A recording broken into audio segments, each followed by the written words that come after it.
You know Psalm 5 fairly well because you've sung it over and over again. Give ear to my words, O Lord, consider my lamentation. The NIV says it this way: listen to my words, Lord, consider my lament.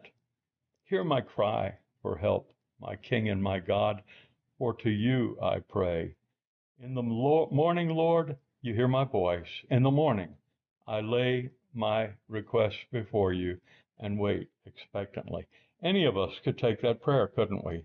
And pray it again and again and again. Make it a model, make it a template, at least for introducing our prayers and beginning our prayers. He continues in verse 4, for you're not a God who's pleased with wickedness. With you, evil people are not welcome.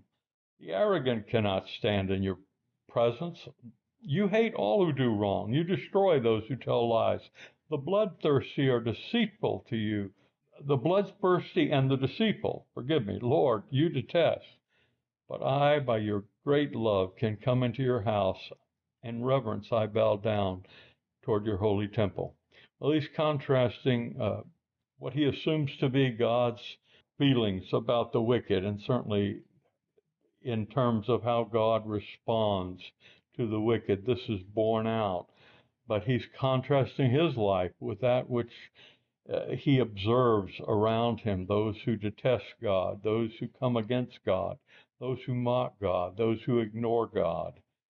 And he says in verse 7, but I, by your great love, can come into your house in reverence. I bow down toward your holy temple. And then he prays again.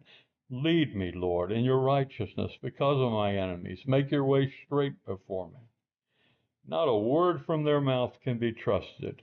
Their heart is filled with malice. Their throat is an open grave. With their tongues they tell lies. Declare them guilty, O Lord. Declare them guilty. Let their intrigues be in their downfall. Banish them for their many sins, for they rebelled against you. But let all who take refuge in you be glad. Let them ever sing for joy. Spread your protection over them, that those who love your name may rejoice in you. Surely, Lord, you bless the righteous. You surround them with your favor as a shield. Now, the psalmist is not nearly as gracious as God is with his enemies. But his enemies are just badgering him to death, and he doesn't have the God perspective of seeing the victory as already accomplished. Not at that level that God does. So he's just praying, he's just letting it out. He is lambasting his enemies, and he knows that he is protected. And that's the point. Not how David feels about his enemies, but how God protects David against his enemies. Give ear to my prayer, O Lord. Consider my lamentation. Take care of me, Lord, because he does.